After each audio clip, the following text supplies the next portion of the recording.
Hi everyone. सो इस video में discuss करने वाले हैं केपीएमजी की एवरेज हाइक्स के बारे में। अब केपीएमजी क्या है? केपीएमजी एक बिग फोर की कंपनी है, तो उसमें एवरेज हाइक कितनी होती है उसके बारे में इस वीडियो में डिस्कस करेंगे।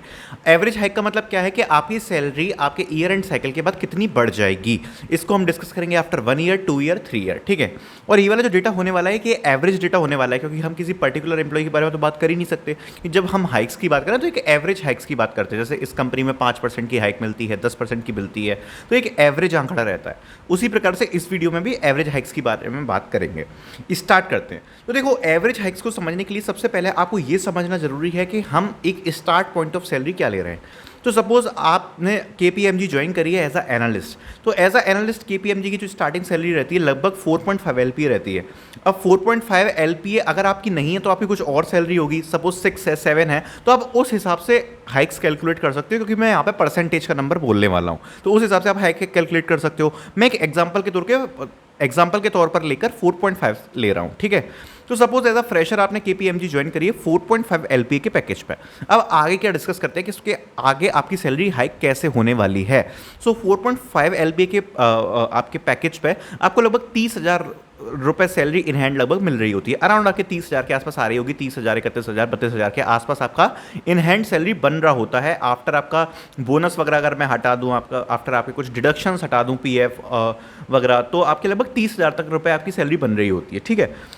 तो ये आपकी सैलरी फर्स्ट रहने वाली है, फर्स्ट ईयर के लिए रहने वाली है। अब जब आपका फर्स्ट ईयर होता है तो सेकंड ईयर पे आपकी सैलरी हाइक क्या होगी, कहाँ तक आप पहुँच सकते हो, उसके बारे में डिस्कस करते हैं।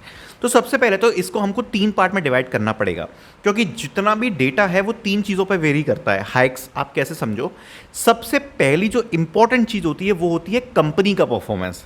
सो सपोज अगर कंपनी का रेवेन्यू काफ़ी ज़्यादा है तो पहली बात आपको हाइक्स अच्छी मिलेंगी। अगर कंपनी का रेवेन्यू उतना ज़्यादा नहीं है, कंपनी थोड़ा सा एवरेज रेवेन्यू कर रही है, तो आपकी हाइक्स कम होगी। तो हाइक्स का एक बहुत बड़ा फैक्टर ये है कि कंपनी का उस साल का रेवेन्यू कैसा है, कैसा परफॉर्म कर रही है, मार्केट की स्थिति क्या है। ठीक है। आप मानो या ना मानो, हाइक का सबसे बड़ा फैक्टर यही है। दूसरा फैक्टर होता है आपकी सर्विस लाइन का परफॉर्मेंस। अब इसका क्या मतलब है? अब जैसे सपोज केपीएमजी में आप as a SAP analyst work कर रहे हो, तो जो एसएपी की सर्विस लाइन है उसमें टोटल एसएपी का रेवेन्यू क्या है, क्या एसएपी रेवेन्यू अच्छा कर पाई है? अगर अच्छा कर पाई है तो आपको उस हिसाब से हाइक मिलेगी। अगर कंपनी का परफॉर्मेंस तब भी अच्छा है बट एसएपी का परफॉर्मेंस, जिसमें बेसिकली आप काम कर रहे हो, अगर उस सर्विस लाइन का परफॉर्मेंस अच्छा नहीं है तो कहीं ना कहीं आपकी हाइक कम होगी दूसरी सर्विस लाइन से। ठीक है। तो ये उस पर भी डिपेंड करता है कि आप जिस भी डिपार्टमेंट में, जिस भी सर्विस लाइन में आप गए हो, कि उसका रेवेन्यू क्या है। फिर तीसरा फैक्टर आता है आपकी परफॉर्मेंस, कि आपकी परफॉर्मेंस कैसी है। अगर आप एक एवरेज परफॉर्मर हो तो आपको एवरेज रेटिंग मिलेगी। अगर आपने बहुत ही बुरा काम किया है तो आपको एवरेज से नीचे की रेटिंग मिलेगी। और अगर आप एक अच्छे परफॉर्मर हो तो जनरली उनको एवरेज से 1 पॉइंट ऊपर की रेटिंग दी जाती है। अब इस हिसाब से फिर आपकी हाइक्स डिसाइड होती हैं। तो इसको हम लेके चलते हैं। तो सबसे पहले बात करते हैं एवरेज परफॉर्मर की। तो देखो, केपीएमजी जो कंपनी है उसमें ज़्यादातर हाइक्स डबल डिजिट में होती हैं अगर वो फाइनेंशियल ईयर मार्केट के हिसाब से अच्छा गया है, ठीक ठाक गया है, और कंपनी का रेवेन्यू भी ठीक ठाक है। तो उस हिसाब से जो एवरेज हाइक्स हैं वो कहीं ना कहीं 10 से 15% की होती हैं। अगर आपको एक एवरेज रेटिंग मिली है तो आपको जो हाइक परसेंटेज है वो 10 से 15% तक मिल सकता है। अगर आपको रेटिंग एवरेज परफॉर्मर से ऊपर मिली है, एक रेटिंग अगर आपको एवरेज परफॉर्मर से ऊपर मिली है, तो कहीं ना कहीं आपका हाइक परसेंटेज 10 से और अप टू 20% तक जाता है, 20-25% भी जा सकता है। ठीक है। अगर आपका बहुत अच्छा परफॉर्मेंस है, अगर आपकी सर्विस लाइन ने भी बहुत अच्छा परफॉर्मेंस किया है, अगर आपको एवरेज से ऊपर वाली रेटिंग मिली है तो 10 से स्टार्ट होकर 20-25 तक जाता है। और तीसरी कंडीशन आती है कि क्या ये आपका प्रमोशन ईयर है। अगर ये आपका प्रमोशन ईयर है और आपका प्रमोशन हो रहा है तो उस बैंड के हिसाब से आपकी सैलरी बढ़ेगी। जैसे सपोज अभी आप एनालिस्ट हो, आपकी सैलरी है 6 एलपीए सपोज। अब आप कंसल्टेंट पे प्रमोट हो रहे हो। अब कंसल्टेंट का जो बैंड है वो 8 एलपीए से स्टार्ट होता है, तो आपकी 6 एलपीए से सीधे 8 एलपीए हो जाएगी। जनरली ये वाली हाइक्स मोर देन 25% होती हैं, 25 to 40% तक वेरी करती हैं अगर ये आपका प्रमोशन ईयर है। ठीक है। तो आपका जो प्रमोशन ईयर होंगे वो 25 से लेके 40% तक वेरी कर सकता है। आई थिंक आपको डेटा आप दिमाग में क्लियर हो गया होगा जो मैंने बोला है। ये एक एवरेज डेटा है। अगर आपका एक एवरेज परफॉर्मेंस है तो 10 से 15%, अगर आपका एवरेज से भी ऊपर परफॉर्मेंस अच्छा परफॉर्मेंस है तो आपका 10 से 25% तक जा सकती है hikes, depending upon your project, upon your service line. और अगर आपका प्रमोशन ईयर है तो आपको उससे भी ज़्यादा हाइक्स मिल सकती हैं। अब बात करते हैं अगर आपका बिलो परफॉर्मेंस एवरेज से, जनरली ये वाली रेटिंग बहुत ही कम लोगों को मिलती है, इनका बहुत ही खराब परफॉर्मेंस हो तो उनको 5 से 10% के बीच में हाइक मिलती है।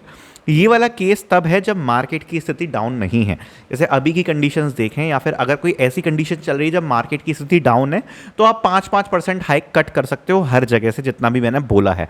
बिकॉज मार्केट की स्थिति पर ऑब्वियसली आपका रेवेन्यू डिपेंड करता है कंपनी का, और उस हिसाब से हाइक परसेंटेज आपके कट होते हैं। तो अगर मैं सिंपल आंकड़े की बात करूं तो अगर आप एक एवरेज परफॉर्मर हो, आपका पैकेज है लगभग 4.5 LPA, सो आफ्टर 1 ईयर आपको लगभग 15% तक की हाइक मिल सकती है और आपकी सैलरी लगभग 75,000 के आपके पैकेज में इंक्रीमेंट आ सकता है। तो अगर मैं बोलूं, अगर आपका 4.5 LPA का आपका सैलरी पैकेज है तो आपको एक हाइक मिलके, फर्स्ट ईयर में हाइक मिलके आप कहीं ना कहीं सीधे पहुंच सकते हो, मतलब 15-20% तक, क्योंकि फर्स्ट ईयर में क्या होता है थोड़ा सा ज़्यादा हाइक मिलती है। तो फर्स्ट ईयर में आपका 15-20% आप मान सकते हो, 15-20% हाइक लग कर आपकी सैलरी 70 से 80,000 90,000 तक बढ़कर लगभग 5.4 LPA तक मैक्स पहुंच सकती है अगर आप एवरेज परफॉर्मर हो, आपको फर्स्ट ईयर की अगर हाइक मिली है, और आपकी सैलरी 30,000 से इन हैंड बढ़कर लगभग 35 से 36,000 पहुंच जाएगी after the end of first year. अगर मैं सेकंड ईयर से बात करूं तो यहां पे हल्का सा ड्रॉप आता है हाइक परसेंटेज में, बट ये उस पर भी डिपेंड करता है कि आपकी परफॉर्मेंस कैसी है। अगर सेकंड ईयर से स्टार्ट करूं तो एवरेज परफॉर्मर को वही करीब 10 से 15% तक की हाइक, एवरेज से अच्छे परफॉर्मर को लगभग 10 से 20% की हाइक, और प्रमोशन का क्राइटेरिया तो सेम ही रहता है। तो उस हिसाब से आप कैलकुलेट कर सकते हो कि आपकी सेकंड ईयर और थर्ड ईयर हाइक कैसी रहने वाली है। बट यही है कि अगर आपका एवरेज परफॉर्मेंस है तो अगर KPMG का मैंने जो मतलब डेटा जिस हिसाब से मैंने देखा है काफी सारी वेबसाइट्स पे, तो 10% के नीचे हाइक नहीं मिलती है। 10-15% तक आपको रहती है, 10-15% तक मिल जाएगी। किसी ईयर अगर प्रमोशन अच्छा, डिफॉल्ट हाइक्स मिल रही हैं, और या फिर कंपनी का रेवेन्यू अच्छा तो 20% तक आपको हाइक्स मिल जाती है। तो ये सीन कहीं ना कहीं वेरी करता रहता है। और अगर आपका प्रमोशन ईयर है तो आपकी हाइक्स 30% 40% तक भी हो जाती हैं। तो ये पूरा आपका परफॉर्मेंस रहने वाला है। अगर मैं 3 साल की बात करूं, अगर आपने 4.5 LPA से स्टार्ट किया है और अगर आप एवरेज परफॉर्मर हो तो पहले ईयर के बाद आपकी सैलरी लगभग 5.4 या 5.5 LPA तक पहुंच सकती है। उसके अगले ईयर आपकी सैलरी 6.2 6.3 LPA 6.5 LPA के अराउंड पहुंच सकती है, मतलब 6.2 से 6.5 LPA तक पहुंच सकती है। और आफ्टर 3 ईयर जो आपका एक प्रमोशन ईयर लग जाएगा, आपकी सैलरी 8 LPA तक पहुंच सकती है। सो अगर आप 4.5 LPA से स्टार्ट कर रहे हो, सो आफ्टर 3 ईयर आपकी सैलरी 8 lakhs तक पहुंच सकती है अगर आपका परफॉर्मेंस एवरेज और मोर देन एवरेज पर रिलाय करता है। मतलब इसके कहीं ना कहीं बीच में अगर आप खेल रहे हो तो आपका 4.5 से स्टार्ट होकर आफ्टर 3 ईयर 8 LPA तक आप अपना सैलरी पैकेज एक्सपेक्ट कर सकते हो। आई होप आपको ये वीडियो पसंद आई होगी, और वीडियो में जिस तरीके से मैंने आपको क्लैरिटी देने की कोशिश करी है कि क्या क्या फैक्टर्स हैं वो आपको समझ में आए होंगे। आपको ये समझ में आ गया होगा कि ऐसा कोई फिक्स्ड आंकड़ा नहीं रहता, काफ़ी चीज़ें कंसीडर करी जाती हैं, उसके बाद आपको हाइक्स दी जाती है। सो अगर आपको वीडियो अच्छी है तो लगी है तो वीडियो को लाइक कर दो, चैनल को सब्सक्राइब कर दो, and thank you so much for watching this video.